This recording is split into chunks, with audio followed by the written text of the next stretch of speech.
निर्वाचन आयोग और निर्वाचन और निर्वाचन आयोग एक और दूसरा है आयोग। एक्चुअली भारत में लोकतांत्रिक व्यवस्था है और लोकतांत्रिक व्यवस्था में जो हमारे यहाँ हम लोग प्रत्यक्ष रूप से शासन भी कर सकते हैं, तो इसमें क्या है, भारत में अप्रत्यक्ष या हमारे चुने हुए प्रतिनिधि यहाँ आते शासन करना होता है। यानी लोकतंत्र में लोगों के द्वारा शासन व्यवस्था है, लेकिन लोग अपने प्रतिनिधि को चुनते हैं। वही प्रतिनिधि जो सदन में पहुँचते हैं, उस सदन में जिसको बहुमत मिलता है वो सरकार करता है। इसका मतलब है कि लोकतांत्रिक व्यवस्था में प्रतिनिधियों को चुनने के लिए क्या चाहिए, जनता द्वारा प्रतिनिधियों को चुनने के लिए एक व्यवस्था है जिसको कहते हैं निर्वाचन। और इस निर्वाचन को करने के लिए संस्था चाहिए, वो संस्था हमारे पास है भारत का निर्वाचन है। क्योंकि हमारे पास निर्वाचन दो प्रकार के होते हैं, एक है प्रत्यक्ष निर्वाचन जिसमें हम लोग खुद वोट देते हैं, और दूसरा है इनडायरेक्ट इलेक्शन जिसमें हम लोग खुद वोट नहीं देते हैं, हमारे चुने हुए प्रतिनिधि जाके उनको चुनते हैं। तो लोकल सेल्फ गवर्नमेंट में जैसे हम लोग चुनते हैं, वार्ड वाले को चुनते हैं, मुखिया चुनते हैं, पंच चुनते हैं, सरपंच चुनते हैं, पंचायत समिति को चुनते हैं, जिला परिषद चुनते हैं। तो सीधी सी बात है कि स्थानीय स्वशासन के जितने प्रतिनिधि हैं, विधानसभा के एमएलए, ठीक है, एमएलसी नहीं एमएलए, और लोकसभा के एमपी को हम लोग डायरेक्ट चुनते हैं।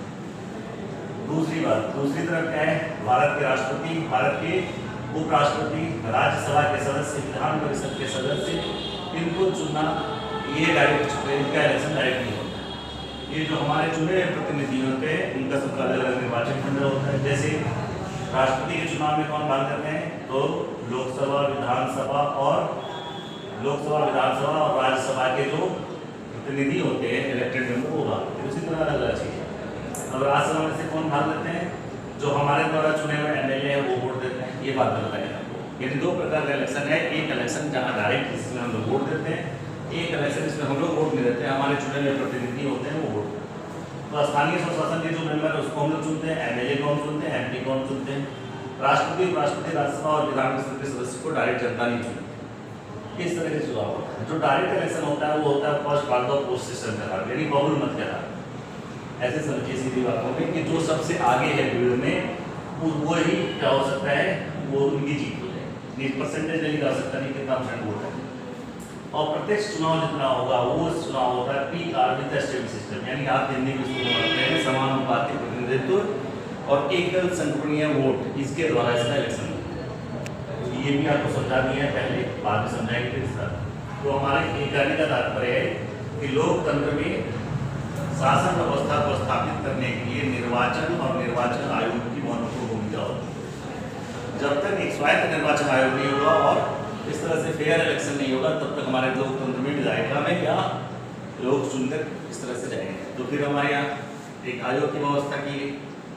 पहला इलेक्शन हमारे यहाँ 1952 में हुआ था। उससे पहले ही हमारे संविधान में आर्टिकल 324 के तहत एक निर्वाचन आयोग की व्यवस्था की गई, और ये निर्वाचन आयोग की व्यवस्था की गई, इसकी स्थापना 25 जनवरी 1950 को की गई।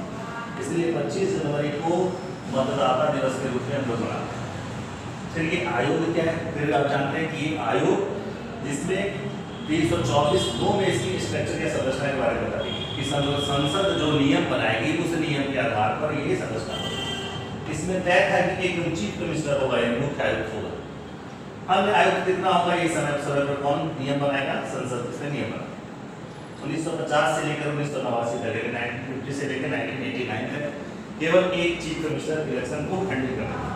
फिर 1989 से 90 के बीच में एक चीफ कमिश्नर प्लस 2 अन्य आयुक्त होते थे। 90 से 93 के बीच फिर एक, और 93 से लेकर 1993 से लेकर अब तक एक चीफ इलेक्शन कमिश्नर और 2 अन्य आयुक्त यहाँ पर इसकी संरचना की गई। अभी वर्तमान में Gyanesh Kumar chief election commissioner है, और सुखबीर सिंह सिंधु पहला, और डॉक्टर विवेक जोशी, ये 2 कमिश्नर हमारे पास। इनका काम क्या होता है, ये क्या करते हैं, ये मुख्य काम जो चर्चा करेंगे इसका कार्य क्या है, इसे बार बार चर्चा कर रहे हैं। दूसरे टॉपिक में आपको चर्चा करेंगे कि इनका अपना पूरा विल नहीं हो। जब इनको इलेक्शन कराना होगा तो सेंट्रल और स्टेट गवर्नमेंट के कर्मचारी को हायर करते हैं और वो इलेक्शन कराते हैं। फिर वो कर्मचारी मतलब कुछ जब इलेक्शन होता है तो स्टेट और सेंट्रल गवर्नमेंट के कर्मचारियों को नियुक्त किया जाता है।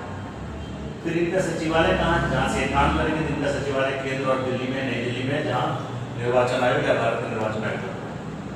इनके कार्यकाल के बारे में चर्चा की गई या तो 6 वर्ष या 65 वर्ष की आयु जो पहले हो जाएगा उस उनको सेवानिवृत्ति।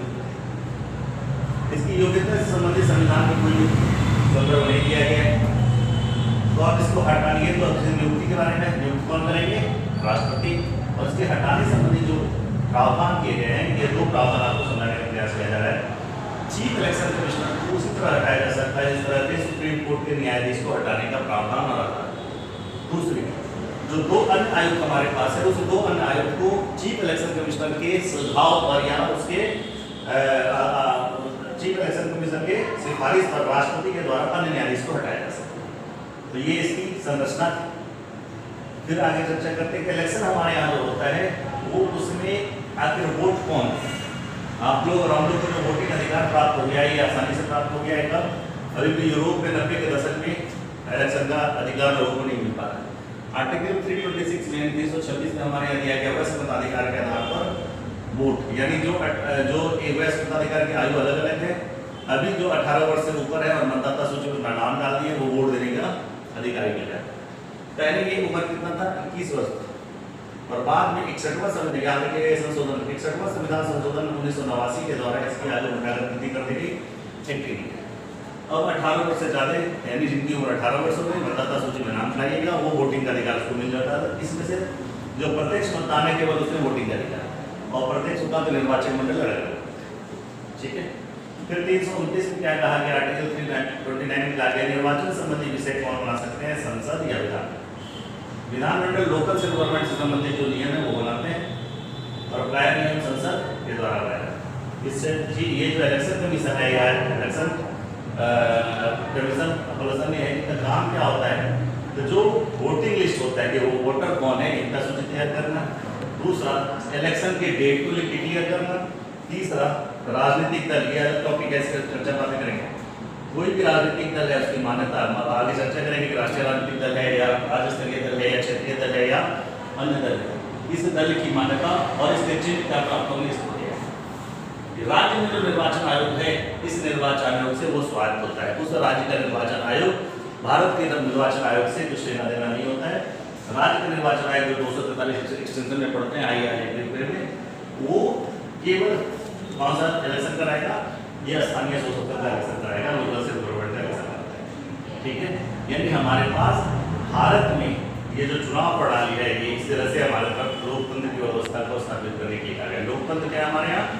जनता द्वारा चुने गए प्रतिनिधियों के द्वारा शासन व्यवस्था है। तो चुनने की प्रक्रिया कौन करेगी या कैसे व्यवस्था होगी? उसी के तहत हमारे संविधान में एक निर्वाचन आयोग की गठन की बात की गई है जो फेयर इलेक्शन कराता है। इनका अपना भी अब इलेक्शन। अब दूसरा हमारे पास कमेटी क्या है? वो है परिसीमन आयोग। इलेक्शन कराएंगे तो इलेक्शन ये मान लीजिए कि कौन सा क्षेत्र इलेक्शन कितना है, मान लीजिए एक वार्ड आप डिसाइड कीजिएगा तो कौन सा वार्ड है। आप एक MLA का क्षेत्र को डिसाइड कीजिएगा तो MLA का क्षेत्र कौन सा एरिया है। इसके लिए एक अलग आयोग दिया गया जिसका नाम है डिलिमिटेशन आयोग, या इसी को बाउंड्री आयोग कमीशन भी कहा जाता है। ये परिसीमन आयोग संवैधानिक व्यवस्था नहीं है, इसके लिए एक एक्ट बनाया गया था, परिसीमन आयोग अधिनियम 1952। इसी के आधार पर ये आयोग का गठन किया। आर्टिकल 82 संविधान के 82 यानी 82 आर्टिकल के तहत कहा गया था कि 10 वर्ष की जनगणना के बाद राष्ट्रपति क्या करेगा? एक परिसीमन आयोग का गठन करेगा। ठीक है। ये परिसीमन आयोग का काम ये नीचे बताएंगे क्या है, इसकी संरचना है कौन है, यानी इस परिसीमन आयोग में कौन होगा? बोला एक अध्यक्ष और 2 सदस्य होंगे। अध्यक्ष कौन होंगे? बोले सुप्रीम कोर्ट के जो रिटायर्ड जज होंगे वो उसके मेंबर चेयरपर्सन होंगे। 2 सदस्य के रूप में कौन होंगे? या तो चीफ इलेक्शन कमीशन या तो उसके प्रतिनिधि के आधार पर कोई अन्य आयोग। और दूसरा, राज्य का निर्वाचन आयोग। याद रखिएगा, अध्यक्ष कौन होंगे? चीफ इलेक्शन कमीशन के अध्यक्ष नहीं, अध्यक्ष कौन होंगे? सुप्रीम कोर्ट के रिटायर्ड जज के अध्यक्ष। दूसरा, सदस्य के रूप में इलेक्शन कमिश्नर या अन्य आयुक्त रहेंगे। दूसरा, राज्य से राज्य का परिसीमन हो रहा है, उस राज्य के निर्वाचन आयोग के सदस्य। एक ये प्रमाणित संरचना के रूप में सहयोगी यानी एसोसिएट मेंबर के रूप में आप इसे रख सकते हैं। जिस राज्य में परिसीमन हो रहा है, यानी राज्य की विधानसभा या संसदीय क्षेत्र का परिसीमन हो रहा है, उस राज्य के 10 सदस्य इसके सहयोगी सदस्य हो सकते हैं। कौन कौन? 5 लोकसभा सदस्य और 5 विधानसभा सदस्य। फिर अगला प्राणी है, यदि आवश्यकता पड़े तो अन्य अथॉरिटी को भी आप इसमें क्या कर सकते हैं? इसके सदस्य बना सकते हैं। जैसे महापंजीयक एवं जनगणना आयोग ने कहा गया यानी जो जनगणना किया है उनको पता है कि इसकी एक इतना जनसंख्या के आधार पर एक सीट डिक्लेयर करना है। ये बताएंगे आपको एक सदस्य इसको बना सकते हैं, इसका नाम है महापंजीयक एवं जनगणना आयोग। दूसरा कोई भौगोलिक विशेषज्ञ है उसको इसको मेंबर बना सकते हैं, ठीक है। इनका काम क्या है, ये परिसीमन आयोग का कार्य क्या है, तो परिसीमन आयोग का कार्य है कोई संसदीय क्षेत्र, विधानसभा क्षेत्र का निर्वाचन या उसके निर्वाचन के लिए काम करने वाला संसदीय क्षेत्र और विधानसभा क्षेत्र के निर्वाचन क्षेत्र का या एरिया क्लियर करना। दूसरा SC/ST के लिए आरक्षण कौन कौन से क्षेत्र में इसके लिए बनते हैं। इनको इतना पावर दिया गया है इस आयोग को, क्या है पावर देखिए, शक्ति इतना दी गई कि आयोग यदि आदेश दे तो यानी संसद में और विधानमंडल में इससे या इसके आदेश के तो संशोधन के आधार पर इसको खारिज नहीं किया जा सकता। यानी परिसीमन आयोग जो रिपोर्ट दिया है, जो आदेश दिया है, विधायिका यदि चाहे कि हम संशोधन करके इसे खारिज कर दें तो ये संभव नहीं, इतना पावर दिया गया। दूसरा, इसके आदेश को आप कोर्ट में भी लेके नहीं जा सकते, यानी इसमें जुडिशियल रिव्यू नहीं। अभी तक 3-4 आपका परिसीमन आयोग गठन हो चुका है। 1952 में पहला परिसीमन आयोग 1952 के एक्ट के आधार पर, 1962 का परिसीमन आयोग 1962 के एक्ट के आधार पर, 72 का परिसीमन आयोग 72 के आधार पर और 2002। लेकिन इन सब का जनगणना कब है, 1951 का जनगणना, 1961 की जनगणना, 1971 की जनगणना और इस तरह की जनगणना आपके पास यहाँ पर दिया है, जिस जनगणना के आधार पर नहीं किया है।